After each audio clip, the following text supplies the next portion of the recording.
보겠습니다. 다 같이 읽겠습니다. 시작.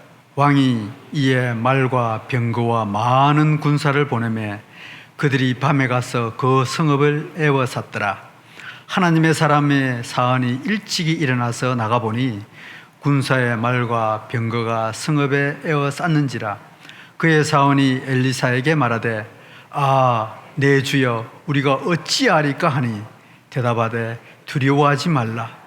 우리와 함께한 자가 그들과 함께한 자보다 많으니라 하고 기도하여 이르되 여호와여 원하건대 그의 눈을 열어서 보게 하시옵소서 하니 여호와께서 그 청년의 눈을 여시매 그가 보니 불말과 불병거가 산에 가득하여 엘리사를 둘렀더라. 내려오매 엘리사가 여호와께 기도하여 이르되 원하건대 저 무리의 눈을 어둡게 하옵소서 하매 엘리사의 말대로 그들의 눈을 어둡게 하신지라. 아멘. 오늘 이 본문 말씀은 너무나 유명한 전쟁 사건입니다. 구약 성경에 보면 크고 작은 전쟁이 약 300여 건이 나오는데 그 중에 크게 기록된 내용이 한 30여 건의 전쟁 기록이 나옵니다. 그래서 일부는 어떤 사람은 구약 성경을 전쟁의 역사라고도 표할 정도로 이 전쟁이 되게 많이 나와요. 오늘 이 열왕기하의 이 사건도 지금으로도 약 3000년 전에 일어났던 사건을 상세하게 기록하고 있습니다. 이스라엘과 아람 군대가 싸우는 장면입니다. 아람 군대가 이 작은 나라 이스라엘을 삼키기 위해서 계속 수없이 공격을 하게 됩니다. 그런데 공격할 때마다 실패를 해요. 아람 군대가 이쪽 길로 가면 이방포로와 전쟁을 하면 그쪽에 이스라엘 군대가 있고 또 이쪽으로 가면 그쪽에 이스라엘 군대가 있고 백전백패를 당하게 됩니다. 이 아람 왕이 이게 자기 부하 중에 스파이가 있지 않고서는 이 네킴 일로술이 어떻게 저게 이스라엘 왕이 어떻게 알 수 있을까? 내 부하 중에 이게 첩자가 있구나 이렇게 생각하게 됩니다. 그런데 그 아람 왕의 부하 한 사람이 이렇게 이야기합니다. 이스라엘에는 그 엘리사라는 사람이 있는데 그 엘리사가 아람 왕의 침실에서 하는 이야기까지 다 듣고 이스라엘 왕에게 고하나이다. 그래서 엘리사를 잡지 않고서는 우리가 전쟁에서 이길 수 없습니다. 그렇게. 그래서 이 아람 왕이 특단의 대책을 세웁니다. 어떤 대책을 세우느냐? 오늘 이 본문에 보면 병거와 말까지 엘리사 한 사람을 잡기 위해서 특별 명령 작전을 내려. 야, 엘리사를 체포하자.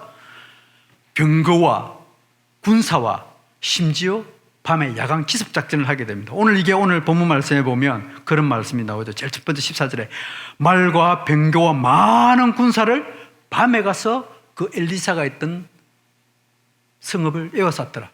전쟁할 때요, 한 사람을 잡기 위해서 이런 많은 군사를 보내는 건 이 한 사건밖에 없습니다. 엘리사가 얼마나 무서웠으면.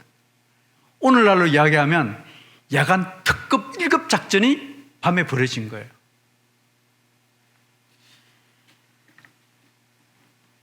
그런데 아침에 이 엘리사의 데리고 있는 작은 종이 사안이 보니까 아침에 일어나서 보니까 성 밖에 수많은 병거와 벌떼 같은 군사들이 모여가지고 자기를 죽이려고 있는 거예요. 이 사안이 자기 스승 엘리사에게 이야기합니다. 지금 밤새 수많은 군대들이 와가지고 우리를 죽이려고 하고 있습니다. 그럴 때에 엘리사가 걱정하지 마라, 두려워하지 마라. 그러면서 영의 눈을 바라보게 하면서 그 엘리사를 들고 있는 수많은 불말과 불병거를 보게 하고 그들의 눈을 어둡게 해서 다시 그들을 물리치다는 그런 전쟁 이야기입니다. 그러면서 엘리사가 기도하는 장면 중에 그런 장면이 나옵니다. 믿음의 눈을 바라보아라. 믿음의 눈을 바라보아라. 이게 구약 성경에 그대로 나오는 거지만은 지금 오늘날 우리에게 하는 말씀은 영의 눈으로 바라보라. 그래서 오늘 제목이 믿음의 눈으로 보자. 또 다른 한편으로는 영성으로 살아가자. 지금 모든 나라 전 세계가 특히 대한민국에서는 이 코로나 문제 때문에 이 믿음의 눈으로 또 영성의 눈으로 살아가지 않으면 힘들어 살아갈 수가 없어요. 서로 반목하고 갈등하고 힘들고. 그래서 오늘 특별하게 오늘 저녁에 믿음의 눈으로 바라보자 해가지고 제가 오늘 이 본문 말씀을 택해서 여러분에게 말씀을 전하고자 합니다. 코로나로 해가지고 가장 지금 한국에서 힘든 사람은 바로 어딘가 하면 교회와 우리 사랑하는 성도 여러분일 것입니다. 지금 교회와 교회 다니는 성도들은 식당에도 못 오게 합니다. 어느 지방에 가면 교회 다니는 사람은 출입 금지 이렇게 되어 있습니다. 교인이면 심지어 직장에서 해고를 당하는 사례가 번번찮게 올라오고 있습니다. 물론 이게 하루아침에 될 정도는 아니었는데 최근에 코로나 전국을 거치면서 더더욱 더 그렇게 됐습니다. 이번에도 대전에 IM 사건 터지고 또 어떤 강주 지역의 교회 사건 또 이렇게 터져나오니까 또 교회냐? 또 지긋지긋한 교회. 이렇게 하다 보니까 우리가 밖에 나가서 내가 교회 다닌다는 또 내가 밖에 나가서 저도 마찬가지예요. 어디 가서 외부에 가서 옛날에는 그래도 뭐 고속버스 타다가 휴게소 같은 데 가가지고 그래도 밥 먹으면서 기도하게 되는데 지금 괜히 기도하려면 눈치가 보여요. 그만큼 우리 바라보는 시각이 엄청나게 압박이 된다는 사실입니다. 우리 교회에서도 어떤 지난번에 권사님이 그러시더라고요. 며느리 눈치 보인다고 교회 가는 게. 자식들이 제발 그러거든요. 제발 교회 가지 말라고. 자식이 부모를 교회 가는 것을 감시하는 시대까지 될 정도로 너무나 지금 우리 한국 교회와 우리 사랑하는 성도님들은 힘들어하고 있습니다. 그러면서 모든 것이 코로나는 한국에서 통용되는 것이 국민의 절반 가까이는 한 통계에 의하면 48% 정도가 이 코로나는 교회발이다라고 인식하고 있습니다. 특히 젊은이 같은 경우는 10명 중에 9명이 그렇게 생각하고 있습니다. 여러분 1년 전을 한번 되돌아가 볼까요? 교회발이 되었습니까? 아니요. 우리 제일 처음에는 뭐라고 그랬죠? 중국 우한발 코로나 바이러스라고 그랬습니다. 그런데 특정 명칭을 쓰면 그 지역에 있는 사람들이 안 되니까 WHO에서 그런 말 주고 코로나19로 하자. 그래서 코로나19로 바뀐 거예요. 이건 분명히 작년에 우리 중국발 우한에서 났다가 다 알고 있습니다. 그런데 채 1년도 지나지 않아서 어느 날 갑자기 교회발로 바뀌어버렸습니다. 그런데 문제는 이러한 보도와 언론의 태도가 왜곡되고 선동되고 있는데 크게 많은 사람들이 쏘가고 따라가고 있다는 사실입니다. 정부 스스로도 예배에서 감염된 사례가 없다라고 이틀 전에 발표했습니다. 제가 한번 보겠습니다. 이 내용이 뭔가 하면 그 앞으로 백을 한번 넘겨주시겠습니까? PPT를. 이거 보여요. 이게 작년에 8월 14일에 보도된 내용입니다. 교회 예배를 통해서 퍼지고 또 퍼졌다. 교회 감염이 200명이 육박했다. 이 수많은 보도가 있었습니다. 자, 그러면서 어제 그제 다음요. 정부는 교회 예배를 통한 확산은 거의 없었다. 문제는 예배 후에 식사 모임에서 번지되었다. 이게 6개월 사이에 이렇게 바뀌어버렸어요. 그럼 지금 뭐예요? 지금까지 1년 가까이 정부가 알고 있으면서 쏘겠다는 그런 사실이 그냥 그대로 드러나는 거죠. 또 다음 보겠습니다. PPT. 그 다음 PPT 한번 보시겠어요? 다음. 이제 오늘 보도된 사건입니다. 그래서 오늘 오전에 11시에 대면 예배를 통한 코로나19 감염 없다는데 지금까지 그럼 왜 대면 예배 금지했나? 그렇잖아요.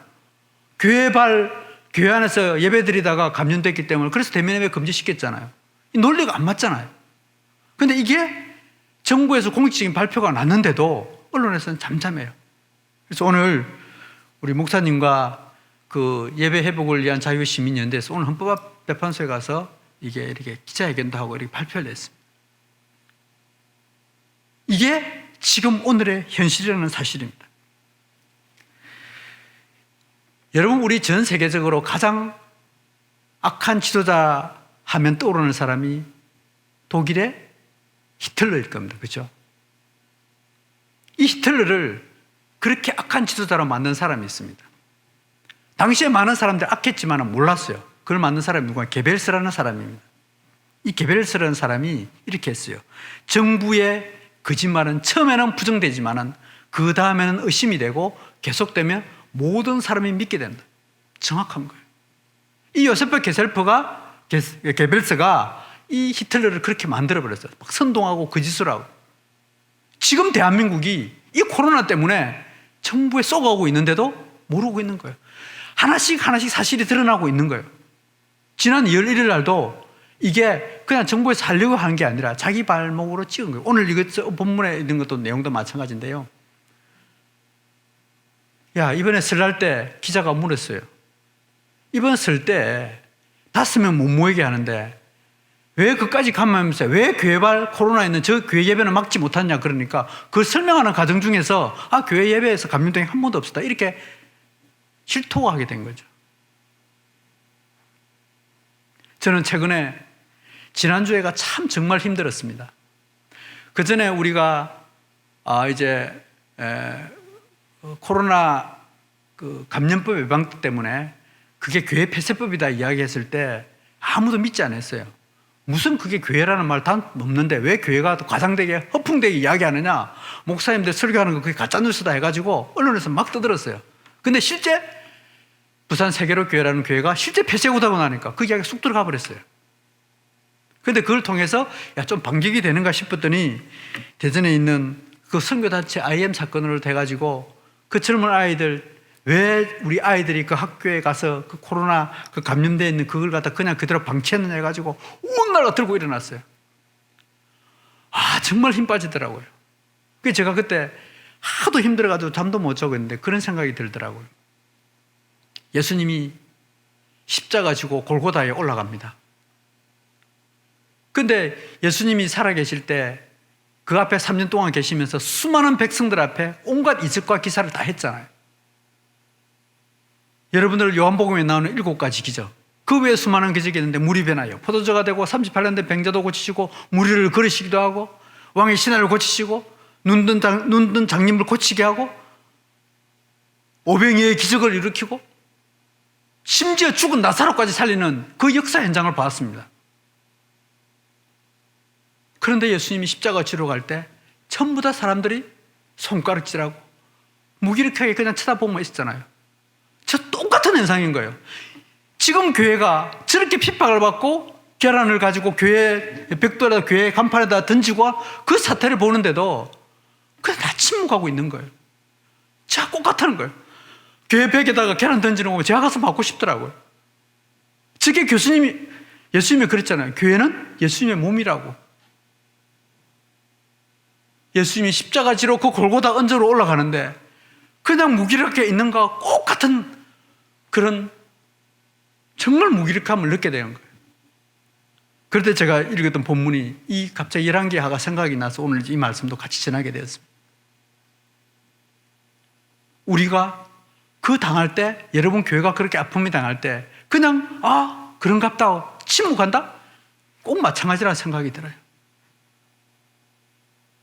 예수 믿는다고 하면서 교회가 예수님의 몸된 것이라고 주님의 피로 몸된 교회라고 이야기하는데도, 몸된 교회라고 하는데도 그냥 그대로 침묵하고 있는 거예요. 그 힘들어할 때 참 지난 2월 1일 날 갑자기 정부 발표해서 예배 감염이 없다 그러니까 한 빛에 스강이 비치는 거예요. 이게 저도 한편으로는 내가 육신의 눈으로 봤기 때문에 내가 힘들어하는구나. 우리 주님은 더 힘들어하실 텐데 이게 사탄의 적용이고 악한 영들의 움직임이었다 그러면 그래도 하나님께서 회복시켜 주시겠죠 하고 그런 생각을 가실 텐데 그렇게 못하는 거예요. 우리 계시록 12장에 보면 참소한다 그랬습니다. 우리 형제들을. 우리 다 같이 보겠습니다. 시작. 내가 또 들으니 하늘에 큰 음성이 있어 이르되 이제 우리 하나님의 구원과 능력과 나라와 또 그의 그리스도의 권세가 나타났으니 우리 형제들을 참소하던 자. 이 참소하던 자가 뭐예요? 악한 영들입니다. 이 사람들이 우리 믿는 사람들 교회를 참소하는 거예요. 그렇게 될 것이다. 또 그렇게 되고 있다. 그걸 분명히 이렇게 이야기하고 있다는 사실입니다. 그래서 하나님, 저도 제가 무기력한 것을 용서하게 되고 기도하지 못한 것을 하나님 용서해 주십시오. 믿음의 눈으로 바라보지 못했습니다. 우리 인간에게는 2가지 눈을 가지고 있습니다. 하나는 이 눈에 당장 우리 육신적으로 보이는 게 보이는 거예요. 지금 우리 이 평강도 불빛이 내려오는 것은 이게 뭐예요? 가시광선입니다. 눈에 보이는 거. 그리고 보임광선이라고 그러죠. 영어로는 visual light. visual light. 보이는 거예요. 그런데 보이지 않는 광선이 있어요. 이거 눈으로 볼 수가 없습니다. 우리가 눈으로 보면 이 눈이 실명이 돼요. 하는 비관한 대로 우리 전파 같은 것도 마찬가지죠. 여러분 핸드폰 보는데 핸드폰에 우리 들어올 때 수많은 전파가 있습니다. 그 전파를 통해서 우리 핸드폰 전화를 하게 되잖아요. 또 바이러스, 이것도 눈에 안 보이잖아요. 우리 눈에 보이지 않는 게 많은데 우리는 눈에 보이는 것만 많은 사람들이 또 크게 보고 되고 있습니다. 우리는 눈에 보이지 않지만은 어떤 확실한 게 있다 그러면 이거를 우리는 증거라고 이야기합니다. 이 증거. 우리 히브리서 11장 11절에 믿음은 바라는 것들의 실상이요 보이지 못하는 것에 보지 못하는 것들의 뭐라고요? 증거라고 이야기하고 있습니다. 우리는 그걸 믿음이라고 표현하는데 이 증거. 우리 사람들이 얼마나 어리석은지 한번 사례를 한번 들어볼까요? 우리 하루를 1일이라고 그럽니다. 24시간. 이 24시간은 어떻게 정해졌죠? 과학적으로. 바로 지구가 하루에 한 바퀴씩 돌잖아요. 그죠? 이게 1일이에요. 또 한 달은 어떻게 한 달에 정해지죠? 달이 우리 지구를 한 바퀴 돌아요. 그죠? 그게 한 달이에요. 그래서 1년은 또 어떻게 집니까? 1년은 우리 지구가 태양을 한 바퀴 도는 이게 1년이에요. 그렇죠? 이게 과학으로 증명된 거예요. 우리는 모르지만은 그게 하루, 한 달, 또 1년은 정해졌습니다. 그럼 일주는 어떻게 정해졌죠? 일주. 월화수목금주부터 왜 정해졌습니까? 과학으로 증명할 수 있어요? 없습니다. 세상의 과학자가 증명을 못해요.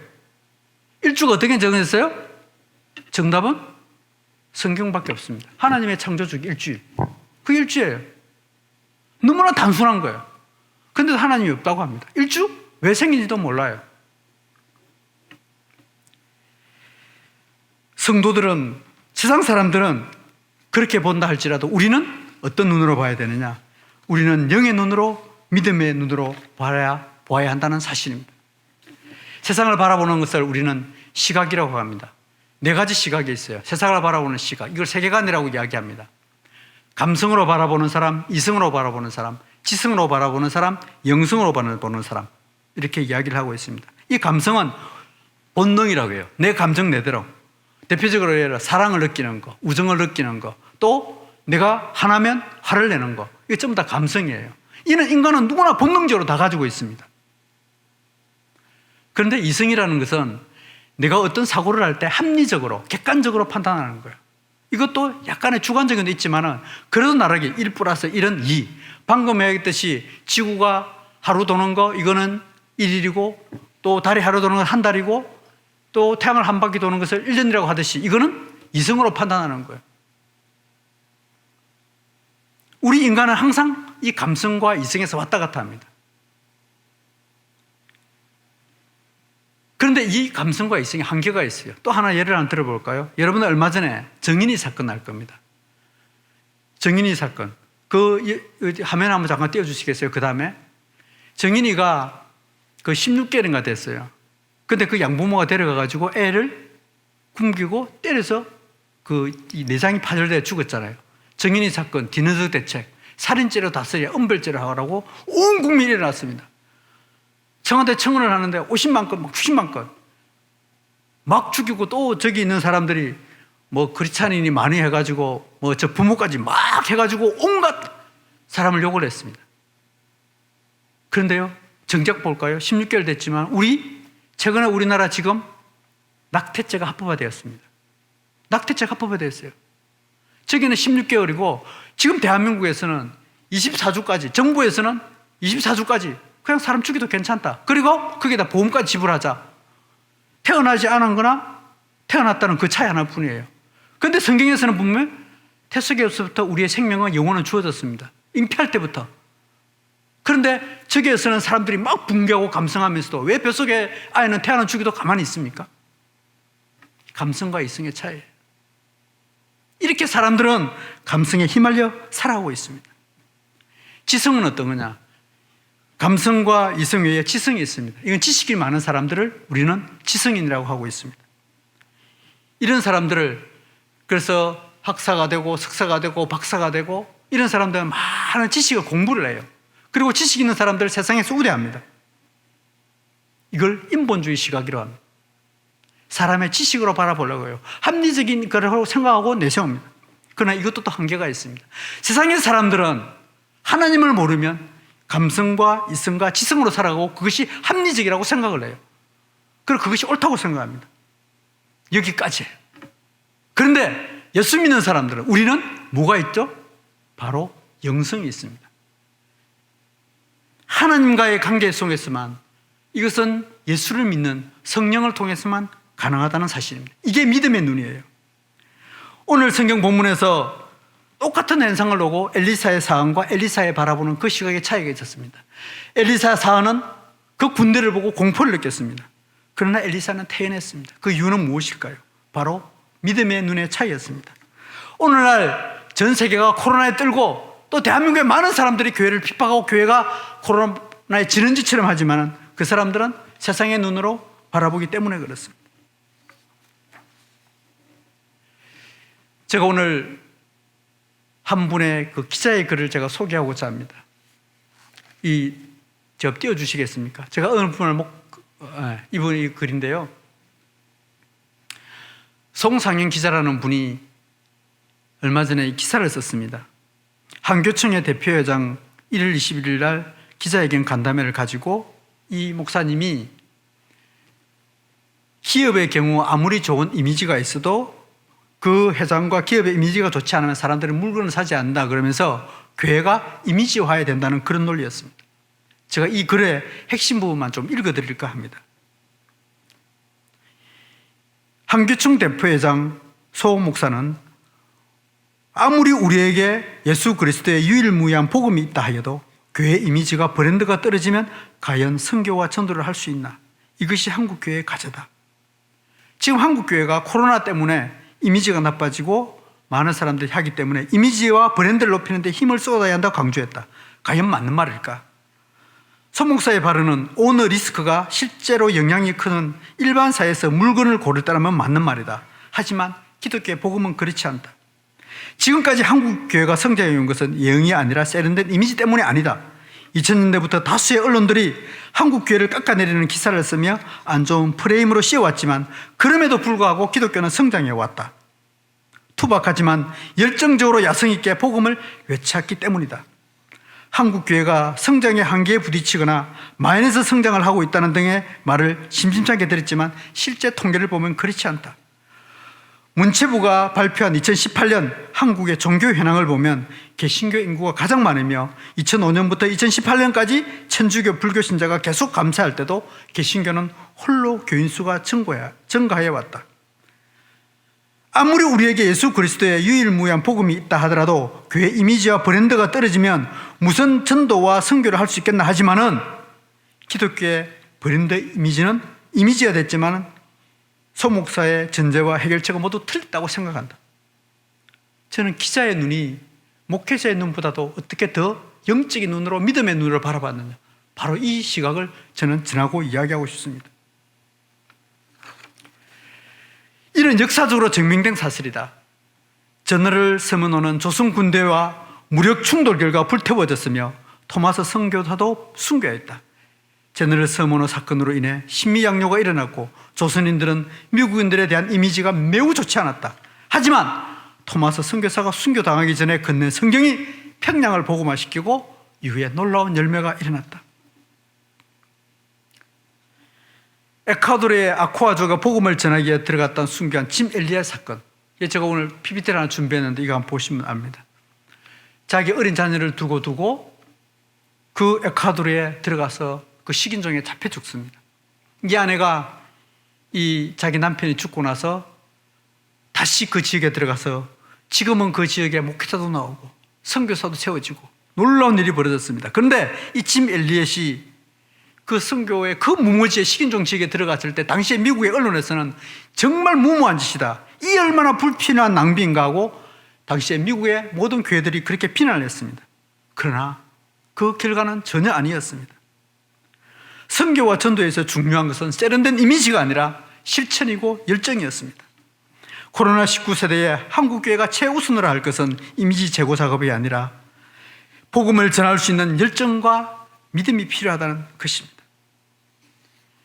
기독교는 야성이 살아있는, 복음이 살아있는 생명력, 그것이 한국교회의 야성이고 우리의 믿음의 눈이라는 사실입니다. 사랑하는 성도 여러분, 지금 이것이 한국교회가 처한 현실이고 오늘 제가 이 저녁에 제가 여러분에게 해주고 싶은 말은 바로 이 말입니다. 제가 한 분의 목사님 이야기를 하고 오늘 말씀을 마칠까 합니다. 바로 독일 고백교회 마르틴 니멜러 목사님 이야기입니다.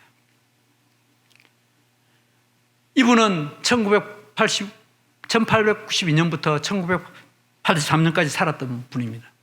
당시에 아까 있는 게벨스의 선동에 의해서 히틀러가 독일을 완전히 장악하고 제2차 세계대전을 일으키면서 수많은 사람들을 전쟁으로 죽게 만들고 이스라엘 유대민족을 600만 명이나 죽였습니다. 그럴 때 독일의 모든 교회가 침묵했습니다. 권력에 무서웠기 때문에 침묵했습니다. 그런데 그때 이 니멜러 목사님이 이래서는 안 되겠다. 뜻이 있는 목사님들과 모아서 바르멘 선언을 하게 됩니다. 당시에 이제 교회도 막 폐쇄되고 예배도 못 드리게 되어 있죠. 교회의 고백의 자유, 신앙의 자유를 침해하는 것은 국가의 저항이라 하고 정권이 교회에 간섭하는 것은 이것은 되지 않는다. 그러면서 이 바르멘 선언을 하게 됩니다. 어떤 국가도 어떤 권력도 하나님의 계명 앞에서는 한계를 갖는다. 이게 바르멘 선언이었습니다. 그러면서 당시에 목사 긴급 동맹이라는 것이 결성되게 됩니다. 이걸 통해서 바로 뭐가 되어야 되느냐? 바로 고백교회라는 것이 생기게 됩니다.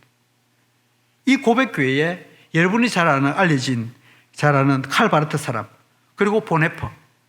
나중에 보네퍼는 이 단체에 가입해가지고 히틀러가 수많은 사람들 그 죽이는 걸 보고 히틀러를 죽이지 않고서는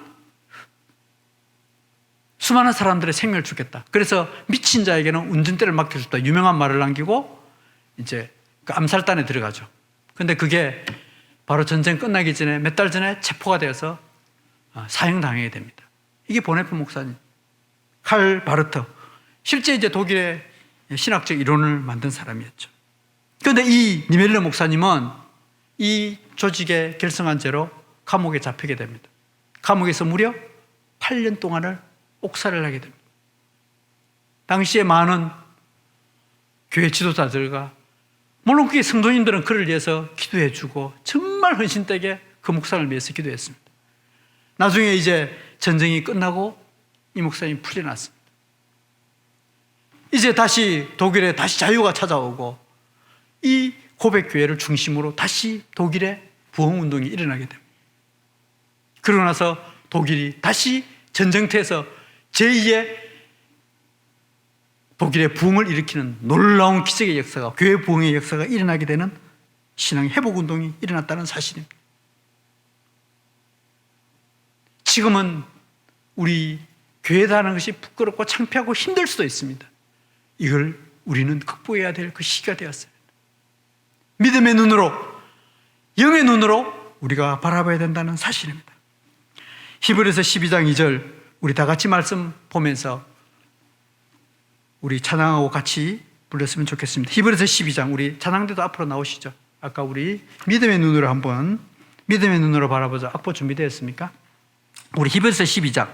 여러분, 히브리서 11장은 잘 아다시피 믿음의 장입니다. 성경에는 특별하게 각 성경마다 특징이 있는데 히브리서 11장이 믿음의 장입니다. 그 믿음의 장은 고백도 있지만은 그 고난과 역경, 특히 여자들이 그 초대교회에 그 카타콤에서 죽어갔던 많은 사람들의 그 신앙에 고백하는 장면이 나옵니다. 우리 다 같이 히브리서 12장 2절, 이 시간에 우리 사랑하는 성도님들의 고백이 되고 이 말씀이 바로 믿음의 눈으로 바라보는 귀한 말씀이라고 생각이 듭니다. 이 말씀을 여러분들 한 두 번 정도 한번 다 같이 읽겠습니다. 다 같이 읽겠습니다. 시작. 믿음의 주요 또 온전하게 하시는 이인 예수를 바라보자. 그는 그 앞에 있는 기쁨을 위하여 십자가를 참으사 부끄러움을 개의치 아니하시더니 하나님 보좌 우편에 앉아 하시느니라. 이게 뭐라고 그랬죠? 부끄러움을 개의치 아니하신다 그랬어요. 오늘 제가 오후에 어떤 분에게 연락을 받았습니다. 천안에 있는 어떤 한 성도님이에요.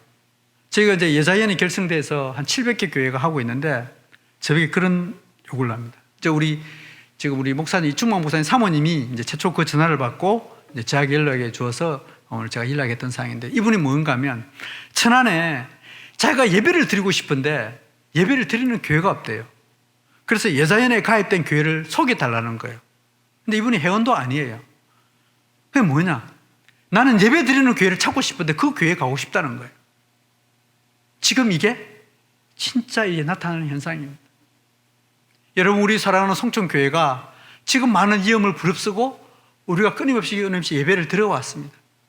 여러분 알다시피 제가 우리 밑에서 이제 1층에서 오고 가는 사람들 보면 정말 예배 드리고 싶은 분들이 찾아오세요. 최초에는 막 돌려보냈습니다. 왜? 혹시 모를까 봐가지고. 지금 이런 현상이 발생하고 있어요. 여러분들 지금 우리 교회 가끔씩 보면 이렇게 들어오면서 우리 온도 체크하고 그러잖아요. 근데 요새는 잘 순응하는데 아직도 몇 분은 왜 또 온도 체크하느냐 막 그러더라고요. 불평하는데, 처음에는 제가 온도 체크하고 막 그러니까 짜증내시는 분들 있더라고요. 왜 그 교회 오는데 막 그렇게 하느냐. 또 왜 교회 문을 닫아놓는데 다시 문 열어주고 하면 늦게 오면 문 잠가버렸거든요. 제가 그때 그랬습니다. 야, 천국 문도 그때 닫힌다. 나중에 천국 갔을 때 진짜 믿음이 없어가지고 문 딱 닫히고 가가지고 하나님 예수님 문 열어주세요. 그럼 열어주겠습니까? 이럴 때일수록 더 예배의 소중함을 알고 더 소중하게, 정말 그 밑에 측정하는 거 있잖아요. 그 목사님이나 전도사님들이 밑에 앉아서 측정하고 그랬으면 다른 사람들에게 정말 예배가 이렇게 소중하구나. 더 마스크도 더 잘 쓰고 더 소독하고, 그래서 정말 우리 송천 장로교회는 방역도 잘하고 그런 소문이 나야 그래서 예배 드리는 사람 온단 말이에요. 이게 믿음의 눈인 거예요. 귀찮은 게 아니에요. 그래서 제가 오늘 그분에게 그랬습니다. 명단은 알려주실 수 없지만은 하나님께서 사랑하는 집사님에게 영의 눈을 들어서 하나님의 진실된 교회를 찾게 할 것이라고. 사랑하는 성도 여러분, 이게 믿음의 눈이라고 봅니다. 여러분 주변에 또 여러분도 지금 가정 환경 속에서 힘들고 어려울 때도 있습니다. 저는 오늘 교회를 가지고 이야기했지만 여러분의 생활 가정에서도 마찬가지입니다. 힘들고 어려울 때 믿음의 눈을 감으면 그 힘든 것은 정말 점점 힘들어질 것입니다. 믿음의 눈으로 바라보면서 오늘 이 찬양으로 불렀으면 좋겠습니다. 믿음의 눈으로.